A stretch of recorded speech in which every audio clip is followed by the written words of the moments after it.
పలు కీలక అంశాలను ఏపీ మంత్రివర్గం ఆమోదించనుంది. ఇందులో సిఆర్డీఏ గ్రీన్ సిగ్నల్ ఇచ్చిన 23 అంశాలపై కేబినెట్ లో చర్చ చేపట్టనున్నారు. కాకినాడ పోర్టుపైన నిర్ణయం తీసుకునే అవకాశం ఉంది. సోషల్ మీడియా వేధింపులపై చర్చించే వీలుంది. ఈ విషయాలకు సంబంధించి మరింత సమాచారం మా ప్రతినిధి హరీష్ అందిస్తారు.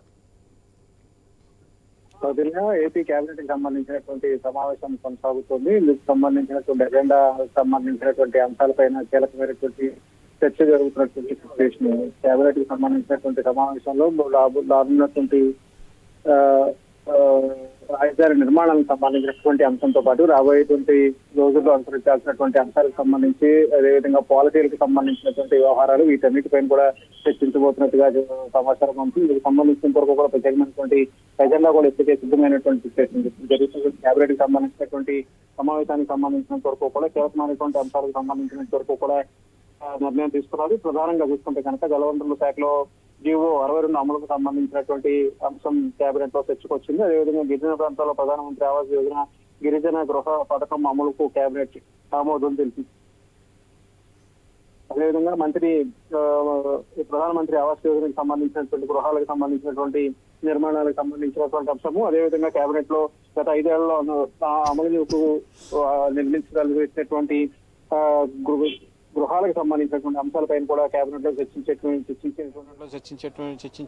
సిచ్యువేషన్ కనిపిస్తుంది. సమీకృత పర్యాటక పాలసీకి సంబంధించినటువంటి అంశం పైన కూడా కేబినెట్ ఆమోదం తెలిపింది. ఇక 24-29కి సంబంధించి స్పోర్ట్స్ పాలసీకి సంబంధించినటువంటి మార్పులు చేర్పులకు సంబంధించినటువంటి అంశానికి కూడా కేబినెట్ కి సంబంధించి ఆమోదం తెలిపింది. ఇక ఏపీ ఆయుర్వేద, హోమియో, అదేవిధంగా మెడికల్ ప్రాక్టీషనర్స్ రిజిస్ట్రేషన్కి సంబంధించినటువంటి సవరణకు కూడా కేబినెట్ చర్చకు వచ్చినటువంటి సిచ్యువేషన్ కనిపిస్తుంది. ఇక డిసెంబర్ 15న పొట్టి శ్రీరాములు వర్ధంతిని పురస్కరించుకుని ఆత్మార్పణ సంస్మరణ దినాన్ని నిర్వహించేందుకు ప్రతిపాదనపైన కూడా ఈ కేబినెట్కి సంబంధించినటువంటి సమావేశంలో చర్చకు వచ్చినట్టుగా చెప్తున్నారు. ఇక ఏపీ ఇన్ఫర్మేషన్ టెక్నాలజీకి సంబంధించినటువంటి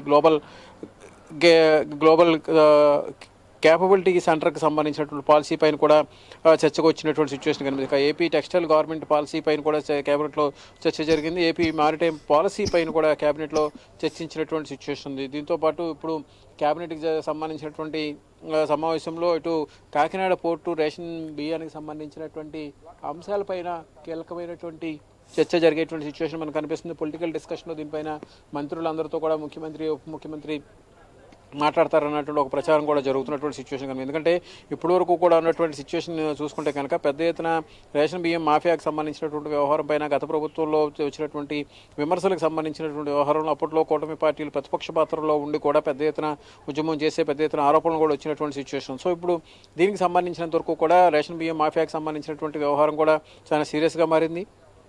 అందులో భాగంగానే ఇప్పుడు ఈ కేబినెట్కి సంబంధించినటువంటి సమావేశంలో కూడా ఈ అంశాలపైన చర్చించినట్టుగా సమాచారం అవుతుంది. ఈ విషయాలపైన చాలా కీలకంగా సీరియస్గా నిర్ణయం తీసుకునేటువంటి అవకాశం ఉంది. ఎందుకంటే ఈ కేబినెట్కి సంబంధించినటువంటి సబ్ కమిటీకి సంబంధించినటువంటి సమావేశం కూడా జరిగింది. ఆ సమావేశంలోనే రేషన్ బియ్యం మాఫియాకి సంబంధించినటువంటి అంశాలపైన కూడా చర్చించి నిర్ణయం తీసుకునేటువంటి సిచ్యువేషన్ ఉంది. ఈ వ్యవహారం పైన ఇప్పటికే స్వయంగా ముఖ్యమంత్రి, అదేవిధంగా డిప్యూటీ సీఎం, ఏపీ డీజీపీ, ఇంటెలిజెన్స్కి సంబంధించినటువంటి నిఘా వర్గాలు కూడా పెద్ద ఎత్తున సమావేశం జరిగింది. అదేవిధంగా ముఖ్యమంత్రి కూడా ఈ వ్యవహారం పైన ప్రత్యేకమైనటువంటి దృష్టి సారించారు. దీంతో ఈ స్వయంగా ఉప ముఖ్యమంత్రి రంగంలోకి దిగి కాకినాడ పోర్టుకు వెళ్ళి అక్కడ ఉన్నటువంటి సిచ్యువేషన్స్ అన్నింటినీ కూడా మానిటర్ చేస్తున్నటువంటి సందర్భంలో ఆయనకి ఎదురైనటువంటి సిచ్యువేషన్స్కి సంబంధించినటువంటి అంశాలపైన కూడా ఉప ముఖ్యమంత్రి చాలా సీరియస్గా రియాక్ట్ అయ్యారు. ఇదే విషయాన్ని ముఖ్యమంత్రి దృష్టి కూడా పెట్టినటువంటి సిచ్యువేషన్ ఉంది. నిన్న కూడా ముఖ్యమంత్రి, ఉప ముఖ్యమంత్రి భేటీ జరిగింది. ఇక రాష్ట్రంలో ఉన్నటువంటి పోర్టుల నుంచి రేషన్ బియ్యం అక్రమ రవాణాకు సంబంధించినటువంటి వ్యవహారం పైన ఇది ఒక వ్యవస్థీకృతమైనటువంటి నేరంగా పరిగణించాలని చెప్పి నిర్ణయం తీసుకున్నట్టుగా సమాచారం అవుతుంది. కాకినాడ పోర్టు అంశానికి వస్తే ఆ విషయంపై అంటే అక్రమ బియ్యం రవాణా చేశారు కదా, దాని మీద ఎలాంటి చర్యలు తీసుకునే అవకాశం ఉంది?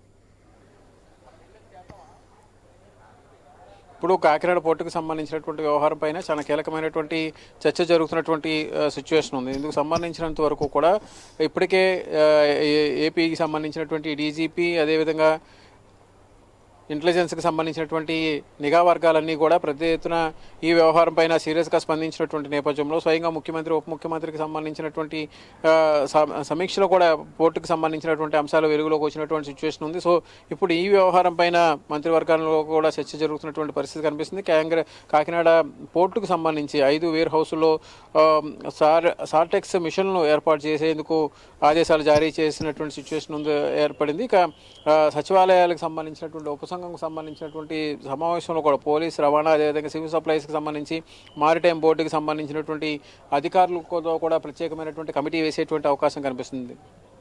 పేదల కోసం ఇచ్చేటువంటి బియ్యాన్ని అక్రమంగా దారి మళ్లించి రవాణాకి చేయడానికి వ్యవస్థీకృత నేరంగా పరిగణించే పరిస్థితి ఉంది. సో ఇందులో భాగంగానే కేబినెట్కి సంబంధించినటువంటి సబ్ కమిటీకి సంబంధించినటువంటి నిర్ణయం తీసుకున్నటువంటి పరిస్థితి ఉంది. ఆ కేబినెట్కి సంబంధించిన సబ్ కమిటీ నిర్ణయం కూడా ఇప్పుడు జరుగుతున్నటువంటి కేబినెట్ సమావేశంలో మంత్రుల వద్దకు వచ్చినటువంటి సిచ్యువేషన్ కనిపిస్తుంది. రేషన్ బియ్యం అక్రమ రవాణా, కాకినాడ పోర్టుకు సంబంధించినటువంటి వ్యవహారంలో కూడా పెద్ద ఎత్తున చర్చ జరుగుతుంది. కాకినాడ పోర్టుకు సంబంధించిన భద్రతకు సంబంధించినటువంటి బలోపేతం చేయడం, ఇందులో భాగంగానే కాకినాడ పోర్టుకు సంబంధించి చీఫ్ సెక్యూరిటీ ఆఫీసర్ని సిఎస్ఓను నియమించాలని కూడా ఇప్పటికే నిర్ణయం తీసుకున్నారు. దీంతోపాటు రేషన్ బియ్యం అక్రమ రవాణాకు సంబంధించినటువంటి వ్యవస్థీకృత నేరంగా పరిగణించి రవాణా చేస్తే కఠినమైనటువంటి చర్యలు తీసుకునే విధంగా చట్టంలో మార్పులు చేర్పులు అవసరమైతే తీసుకురావడం, బియ్యం ఎగుమతికి సంబంధించి స్టెల్లా నౌకపై జరిగినటువంటి చట్టపరమైనటువంటి చర్యలు కూడా తీసుకోవాలని చెప్పి కూడా ఆదేశాలు ఇచ్చారు. ఇక కాకినాడ పోర్టులో 5 వేర్ హౌస్లు స్టార్టెక్స్ మిషన్లో ఉన్నటువంటి అంశంపైన చర్చకు వచ్చింది. అదేవిధంగా వేర్ హౌస్లో యంత్రాలు ఏ విధంగా ఏర్పాటు చేస్తారో మారిటైమ్ బోర్డు, కాకినాడ పోర్టు అధికారులు ఈ మొత్తం అంశానికి సంబంధించినటువంటి వ్యవహారం పైన కూడా చర్చ జరుగుతున్నటువంటి సిచ్యువేషన్ కనిపించింది. ఇందుకు సంబంధించినటువంటి బాధ్యులపైన కూడా చర్యలు తీసుకోవాలనే నిర్ణయానికి వచ్చారు. ఇప్పుడు జరుగుతున్నటువంటి కేబినెట్కి సంబంధించినటువంటి సమావేశంలో కూడా ఇదే రకమైనటువంటి సిచ్యువేషన్ కనిపిస్తుంది. ఎందుకంటే గత 2-3 రోజులుగా ఈ వ్యవహారం పైన పెద్ద ఎత్తున చర్చ జరుగుతుంది. కాకినాడ పోర్టుని కేంద్రంగా చేసుకుని జరుగుతున్నటువంటి అక్రమ రేషన్ బియ్యం రవాణాకు సంబంధించినటువంటి వ్యవహారం కూడా సీరియస్గా మారినటువంటి నేపథ్యంలో ఇక రాబోయేటువంటి రోజుల్లో ఎలాంటి వ్యూహాన్ని అనుసరించాలి, ఎలాంటి చర్యలు తీసుకోవాలి, ఇటు ఈ వ్యవహారం పైన మంత్రివర్గంకి సంబంధించినటువంటి సమావేశంలో చర్చకొచ్చినటువంటి నేపథ్యంలో ఈ అంశానికి సంబంధించినటువంటి చర్యలపైన అటు అధికార యంత్రాంగం కూడా స్థానికంగా చర్యలు చేపట్టినటువంటి సిచ్యువేషన్ కనిపిస్తుంది. అదేవిధంగా ప్రత్యేకమైనటువంటి 5 శాఖలతో అధికారులను కలిపి మల్టీ డిసిప్లినరీ కమిటీ ఏర్పాటు చేయడం, అదేవిధంగా రెవెన్యూ, పోలీస్, సివిల్ సప్లైస్కి సంబంధించినటువంటి కస్టమ్ అధికారులతో కూడా ఒక టీంని ఏర్పాటు చేశారు స్థానిక జిల్లా కలెక్టర్. అదేవిధంగా రేషన్ బియ్యం విషయంలో అధికారులు వైఫల్యం ఉందన్నటువంటి విషయాన్ని కూడా గుర్తించినటువంటి నేపథ్యంలో షిప్ కూడా సీజ్ అయినటువంటి నేపథ్యంలో అక్రమ రవాణాకు సంబంధించినటువంటి అంశం పైన అటు రెవెన్యూకి సంబంధించినటువంటి దర్యాప్తు, ఇటు పోలీసుకి సంబంధించినటువంటి దర్యాప్తు, అవసరమైతే సీసీ కెమెరాలకు సంబంధించినటువంటి నిఘాకు సంబంధించినటువంటి వివరాలను కూడా తీసుకురావాలని చెప్పి కూడా నిర్ణయించారు. అందులో భాగంగానే నిఘా వర్గాలను కూడా ఇందులో కీలక భాగస్వామిగా చేసినటువంటి సిచ్యువేషన్ కనిపించింది. ఇందులో భాగంగానే ఇప్పుడు జరుగుతున్నటువంటి కేబినెట్కి సంబంధించినటువంటి సమావేశంలో ఈ వ్యవహారం కూడా పొలిటికల్ డిస్కషన్స్లో కూడా పెద్ద ఎత్తున వచ్చేటువంటి అవకాశం కనిపిస్తుంది.